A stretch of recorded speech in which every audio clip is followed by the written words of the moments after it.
반갑습니다. 타임 레버리지.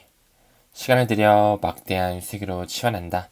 주말이 밝았죠? 그리고 오늘은 또 6월 1일, 6월의 시작점을 알리는 하나의 날입니다. 5월달은 잘 마무리하셨나요? 5월달 코인 시장으로 좀 봤을 때 조금은 지지부진한 흐름을 보여줬던 장이 됐던 것 같아요. 그쵸? 우린 아직까지는 좀 그들이 축적할 수 있는 시기, 그리고 개미들이 떨어져 나갈 수 있는 시기를 연출했다 보니까 조금은 재미없는 장세가 미온적으로 하락하고 상승하고 좀 질질 끌려오는 듯한 모습이 보였었는데 계속적으로 우리는 DCA를 통해서 코인의 수량에 집중할 필요가 있고요. 6월달도 어느 때와 똑같이 가치 투자 이어가면서 우리는 올해 연말을 좀 바라보고 가자라고 말씀을 드렸죠. 금요일도 시청해주시면 대단히 감사드린다 말씀 좀 전달드리면서 천천히 시작해보도록 하겠습니다. 하나의 그림이 좀 보이고 있어요. 맨 위에는 금, 골드가 좀 보이고 있고요. 위에 SDR이 좀 보이고 있네요.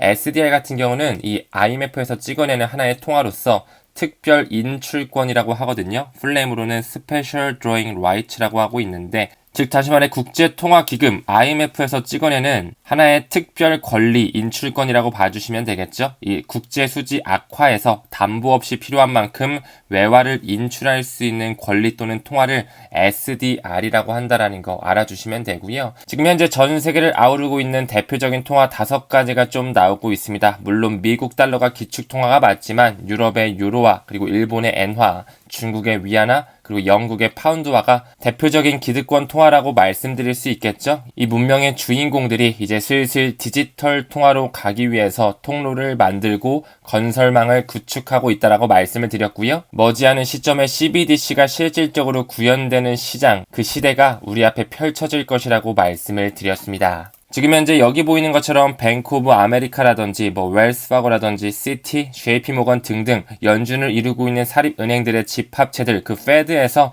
머니 서플라이죠. M2 통화량을 계속적으로 늘리면서 달러에 대한 패권, 달러의 가치가 점점 무너지고 있죠. 하지만 그들은 금리 정책을 통해서 계속적으로 시장을 드라이빙하고 분위기를 만들어내고 있습니다. 과거에 있었던 브레튼우즈 체제 기억하시죠? 금 1온스당 35달러로 딱 고정을 시키면서 어느 정도의 달러가 금과 패깅된 모습을 보여줬지만 그들은 계속적으로 달러를 찍어내면서 지금 현재 금 1온스를 달러로 교환하기 위해서라면 2,300달러 이상의 달러를 지급해야 된다라는 거, 과연 달러가 안전자산이라고 할 수 있을까요? 그리고 계속적으로 지금 현재 중국은 1분기에만 약 500억 달러 정도의 미국 국채를 매도하고 있다. 덤핑을 만들어내고 있다. 즉 다시 말해 탈달러와 미국에 대한 패권 통화가 점점 무너지고 있다라고 말씀을 드릴 수 있겠죠. 그 부분의 일환으로 왜 여기에 리플 XRP가 보이면서 브릿지 커런시라는 하나의 단어가 보이고 있는지, 그들은 지금 중국의 결제망 CIPS를 필두로 해서 인도의 결제망, 러시아의 결제망, 즉 브릭스를 중심 세력으로서 새로운 통화, 새로운 블록체인이 탑재된 새로운 브릿지 커런시가 필요한 디지털 통화의 시대를 만들고 있다라고 말씀을 드렸죠. 그 부분에 있어서 XRP 레저의 망 중심적인 생태계가 될 것이며 XRP 토큰은 도매용 CBDC, 그 홀스케일이라고 하는 도매망에서 XRP가 유틸리티로 사용이 된다라는 것, 굉장히 중요하게 바라보면서 리플에 가치 투자를 하고 있는 것이겠죠. 이 장표를 좀 더 형상화한 그림을 하나 더 보여드렸을 때 우리는 리플에 대한 가치를 한 번 더 확인할 수가 있습니다. 점점 스위프트 1.0의 망의 구조는 붕괴가 되고 비효율적이라는 것 이미 IMF도 인지하고 있다라고 말씀을 드렸죠. 달러의 패권은 점점 무너지고 헤게머니가 깨지고 있다라고 말씀을 드렸고요.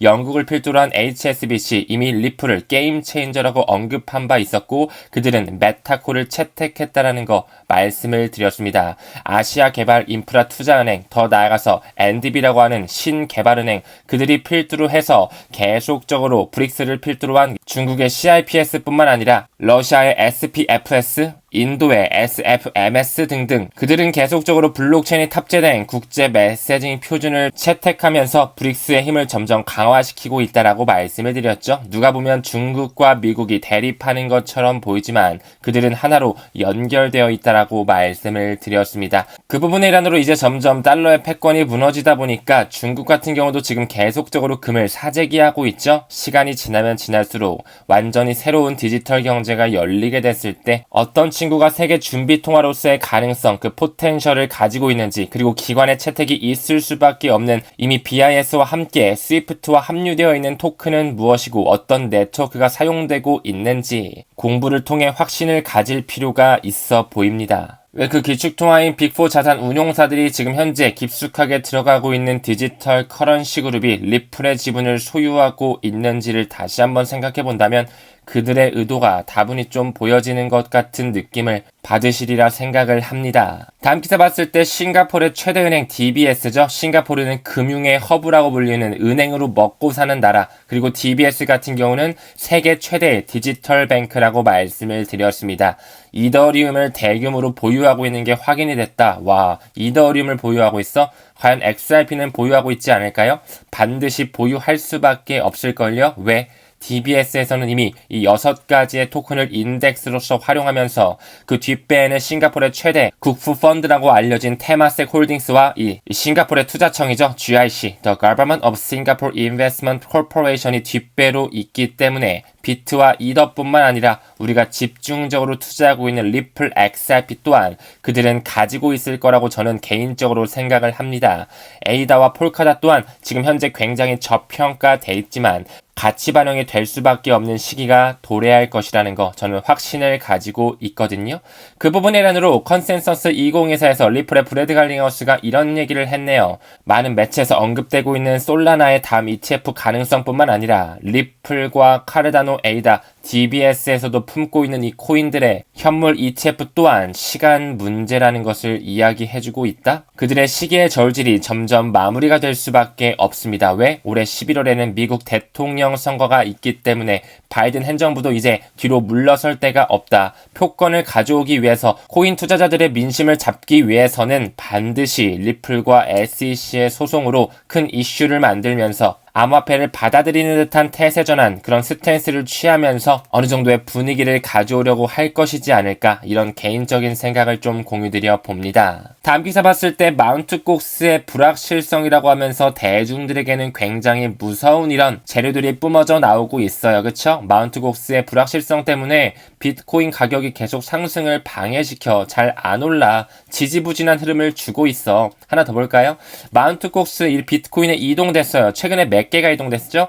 약 14만 개의 비트코인이 알 수 없는 지갑으로 이동이 되면서 이거는 매도할 수 있는 가능성이라고 하면서 시장에 큰 흔들림이 왔었죠? 과연 그들은 왜 대규모 이체 전에 공표하는 것이 아니라 이체 후에 뉴스를 뿌려댔는지 잘 한번 생각해 볼 필요가 있고요. 이 14만 개의 비트코인 중에 물론 대중들의 것도 물론 없지 않아 들어가 있겠지만 대부분을 차지하는 물량은 세력의 물량이라는 것을 잘 생각해 주셔야 됩니다. 여러분 잘 아시다시피 마운트 곡스는요, 역사가 굉장히 오래됐습니다. 물론 지금은 해킹 사건으로 인해서 파산이 일어났지만 2010년도에 설립이 돼가지고 거래 점유율 70%를 차지했던 일본의 최대 거래소이자 이 세계 최대 거래소로 유명했단 말이에요. 일본이라는 나라가 굉장히 발빠르게 움직임을 가져갔던 나라란 말이에요. 하지만 마운트 곡스를 통해서 일본 사람들, 그 국민들, 대중들은 암호화폐 시장에서 아예 학을 떼고 있죠. 왜? 무서우니까. 해킹 사건이 있었던 이력이 있으니까요. 그들은 2014년에 마운트 곡스 해킹 사건을 만들어내면서 비트코인의 발행량의 4%에 달하는 약 85만 개를 잃고 파산했던 이력이 있죠. 이제 다시 한번 이 이슈를 가져와가지고 14만 개의 비트코인을 어디론가 이체해가지고 매도할 수 있는 압력으로 시장을 드라이빙하고 있는 것뿐, 이 해당 물량이 풀린다고 해서 가격적인 부분에 큰 침체가 오기보다는 이 물량들이 풀린다고 했을 때도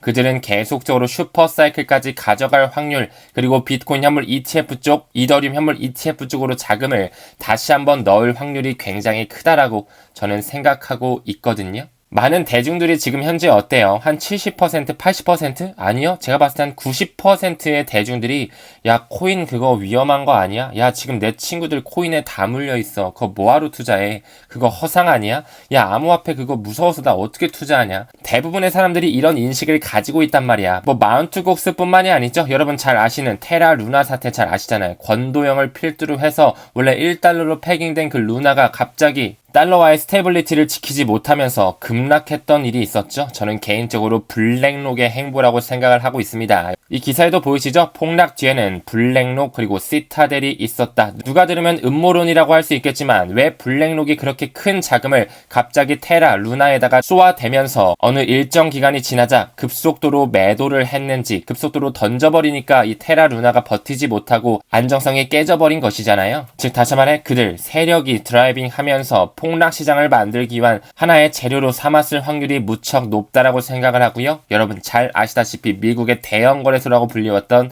FTX 파산 사태 역시 블랙록을 필두로 한 그 빅4 자산 운용사, 유대자본을 가지고 있는 그 기득권 세력들의 행보, 시나리오라고 말씀을 드렸죠. 이 FTX도 마찬가지로 마운트 곡스처럼 이제 FTX 고객 자금을 전액 돌려받는다라고 하면서 이들이 돌려받으면 매도 물량이 나올 것이다라고 하면서 또 한 번 시장을 흔들어대고 있었잖아요. 하지만 이 FTX에 돈을 갖다 줬던 채권자 명단을 보게 된다면 구글, 메타, 트위터, 애플, 넷플릭스, 링크드인, 아마존, 마이크로소프트, 그 위에 뒷단에는 블랙록, 뱅가드, 스태트스트리, 피델리티, 빅4 자산 운용사들이 있다라는 거, 그 위를 설계하는 그 글로벌 리스트들이 FTX 파산 사태, 테라 루나 사태, 마운트 곡스 해킹 사태를 만들어대면서 대중들의 희생 따위는 중요하지 않습니다. 그들이 모아가기 위한 하나의 발판이 마련되기 위해서 굉장히 많은 시나리오를 작동시키면서 지금 현재까지도 아직까지도 그들은 모아갈 수 있는 상황을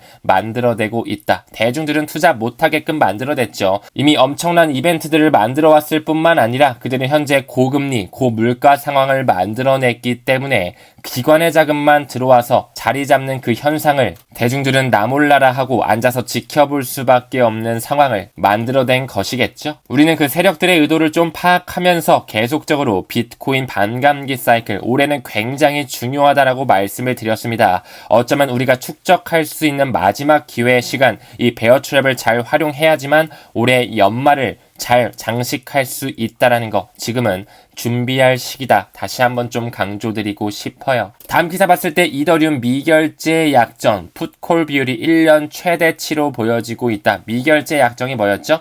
체결되지 않은 선물 계약이라는 뜻이었죠. 즉 다시 말해 아직까지 결제가 이루어지지 않았기 때문에 자산이 되지 못한 계약의 총수, 이제 슬슬 이더리움의 포모의 시기가 준비되고 있다는 것을 직간접적으로 이 미결제 약정의 물량이 보여주고 있다라고 좀 생각이 되네요. 다음 기사 봤을 때 뉴욕 연은 총재가 이런 얘기를 하죠. 올해 후반 연말 정도 돼야지만 인플레이션이 좀 완화가 되면서 금리 인하를 생각해 볼 수 있을 거야. 시간이 지나면 지날수록 금리에 대한 동결 스탠스를 계속 강하게 보여주면서 금리 인하에 대한 기대감이 점점 뒤로 밀리고 있죠. 그렇다 보니까 미국 증시라든지 암호화폐 시장이 덩달아 조금 깔아앉으면서 대중들에게는 더더욱 투자하기 어려운 시점을 만들어내고 있다. 그 부분에 일환으로 6월 10일에 있을 FOMC 회의에서 5.25에서 5.5%의 금리 동결 확률, 거의 100%에 육박한 수치를 보여주고 있죠. 계속적으로 금리가 동결되는 구간에 그들은 공격적으로 축적을 하면서 연말에 있을 미국의 대통령 선거와 맞물리는 슈퍼 사이클에서 돈 넣고 돈 먹기, 돈 파티를 열 것입니다. 대중들은 그제서야 들어와가지고 물량들을 다 떠넘겨 받겠죠. 다음 기사 봤을 때 미국의 증권거래위원회가 이더리움 현물 ETF 수정 신청서 S1 파이널 스텝이죠. 금주 내 제출을 요청했다라는 거, 이제 슬슬 이더리움에 대한 완전한 승인 절차가 있을 수밖에 없는 시기가 다가오고 있다라는 거. 그렇기 때문에 이더리움의 현물 ETF 6월에 정식 출시는 합법적인 가능성이 충분하다라고 이야기가 나오고 있죠. 그 부분에 일환으로 이 피델리티에서도 움직임을 좀 보여지면서 미국의 중앙 예탁기관 이 DTCC의 FETH 티커를 만들어냈다. 이제 그들은 IBITC, FBITC, GBTC뿐만 아니라 이더리움을 필두로 한 현물 ETF 시장까지도 공략을 하면서 수수료 경쟁 다시 한번 또 할 것이고요. 많은 기관의 자금들, 미국 F의 70%를 차지하고 있는 베이비부머들의 세대, 그리고 연기금 같은 그 보수적인 돈들까지 들어오면서 암호화폐 쪽으로 자금을 쏠 수밖에 없는 파이프라인이 한두 개씩 생기고 있습니다. 솔라나, 에이다, XRP, 라이트코인, 비트코인, 캐시, 이런 메이저 알트코인 또한 현물 ETF가 승인될 시기가 점점 도래하고 있다라는 거. 큰 그림으로 봤을 때 골드만삭스에서 이런 얘기를 하죠. 비트코인의 현물 ETF가 승인된 것은 이제 점점 이 크립토 시장의 큰 전환점, 변곡점을 가져온 것이다. 이제부터 진짜 경제 패러다임이 바뀔 수밖에 없는 하나의 신호탄이라는 것을 알려주고 있습니다. 그렇기 때문에 이제 정말 올 수밖에 없는 그 불장 사이클이 왔을 때 얼마나 가치 반응이 되는지 참 기대가 되는 부분인 것 같아요. 여러분들은 비트코인 얼마까지 오른다고 생각하시나요? 분석가 크립토픽에서 이런 얘기를 하죠. 단기적으로 81K 정도 갈 것이고 2025년을 필두로 해서 한 번에 불장이 왔을 때 156K 정도, 우리나라 돈으로 약 2억 원은 충분히 갈 수 있다라는 분석이 나오는데 저는 이 수치 조금은 보수적으로 잡지 않았을까. 2억 원 충분히 나오면서 2억 5천, 3억까지도 갈 수 있는 포텐셜이 저는 있다라고 생각을 합니다. 왜? 올해는 정말로 전통금융과 맞물리는 ETF라는 하나의 파이프라인이 뚫렸기 때문에 천문학적인 자금이 지금 물밑에서는 이미 들어올 준비가 마련되고 있다라는 거. 그렇기 때문에 2024년, 2025년까지 리플을 필두로 한 우리가 굉장히 중요하게 생각하는 메이저 코인들을 모아갈 필요가 있다라고 다시 한번 언급드릴 수가 있겠죠. 분석가는 XRP가 6년, 7년 누작을 돌파할 것으로 보이고 있다. 소송에 대한 마무리가 있다면 굉장히 빠르게 호재로 전환이 되면서 가격 상승이 올 수밖에 없겠죠. 12배 상승할 것이다라고 하면서 로켓의 상승에 대한 파급 효과를 예측을 하고 있지만 이는 누구도 예측을 할 수가 없습니다. 지금 현재 2017년, 18년 초에 5,000원 정도까지 갔었잖아요. 그 가격은 충분히 뛰어넘을 수밖에 없는 가격 형상화가 나올 수밖에 없지 않을까 개인적으로 좀 생각을 하고요. 리플의 2023년 지역결제 동향 보고서에서 얻은 통찰력 5월 30일에 나왔던 굉장히 따끈따끈한 인사이트죠. 이 부분을 미루어 보았을 때 굉장히 여러 대륙들이 나오고 있어요. 북미의 오픈뱅킹, 아시아 태평양 지역의 지역 질시결제, 점점 호주와 싱가포르를 필두로 해서 MPI라고 하는 메이저 페이먼트 인스티튜션 승인을 받았다라는 거. 리플은 계속적으로 뿌리를 확장하고 있고요. 아프리카의 모바일 결제 역시 리플렛을 탑재하면서 나아가고 있는 부분, 라틴 아메리카의 암호화폐 역시 OGL 솔루션뿐만 아니라 리퀴디티 허브까지 이미 브라질에서는 허가를 받아서 확장이 되고 있다라고 말씀을 드렸죠. 유럽의 즉시결제 역시 타겟2라거나 세파의 ISO 2002 메시징 표준이 들어갔다. 즉 다시 말해 중국을 필두로 한 CIPS와 함께 가는 그 새로운 금융 메시징 표준이 점점 스위프트 2.0의 망을 만들고 있으면서 그 안에는 리플 네트워크가 들어가 있다는 것을 말씀드릴 수 있습니다. 이 결제의 미래에서 어떤 생태계와 어떤 유틸리티 토큰이 가장 빛을 발할 수밖에 없는지 저는 100% 확신을 하고 있다는 것을 다시 한번 말씀을 드립니다. 투자의 선택은 당연히 본인의 몫이겠지만요. 저는 제가 공부한 것을 구독자분들에게 공유하면서 제 인사이트를 쉐어하면서 여러분들이 앞으로 투자함에 있어서 리플도 한번 눈여겨봤으면 좋겠다. 사업성이 이렇게 크고 파트너십이 계속적으로 확장이 돼 있으면서 초기 투자자를 봤을 때 그 독일 유대자본이 굉장히 깊숙하게 빼어 들어가 있다는 것을 미루어 보았을 때 여러분도 무언가가 있다라고 좀 생각을 하지 않으세요? 왜 SEC가 리플만 가지고 계속 3년이 넘는 시간을 끌어왔는지 이제 머지않은 시점 그 밧줄에 매듭이 풀릴 시기가 오고 있습니다. 정말 소송의 마무리가 된다면 특별 XRP ETF가 나오면서 이 XRP에 수십억 달러가 유입될 수밖에 없는 시장 환경 또한 조성이 될 수 있지 않을까 생각이 좀 들고요. 어차피 이게 아니어도 기관에 채택할 수밖에 없는 그 XRP 홀스케일 도매망 CBDC에 이동해서 소각이 되면서 브릿지 커런시로 쓰일 수밖에 없기 때문에 이미 그 수조 달러라고 불리는 스위프트의 시장 규모를 포용해야 되는 과제를 안고 있는 친구가 바로 이 친구라는 것 다시 한번 기억하시면서 금일도 좋은 하루 보내시길 바라겠습니다. 날씨 좋은데 운동도 좀 하시면서 건강 챙기시고요. 왜 그럴까요? 여러분들은 부자로 사실 운명이니깐요. 오늘은 여기서 마무리하겠습니다. 금일도 시청해주셔서 대단히 감사드려요. 우리는 모든 면에서 점점 더 좋아지고 있습니다. 감사합니다. 성투합시다.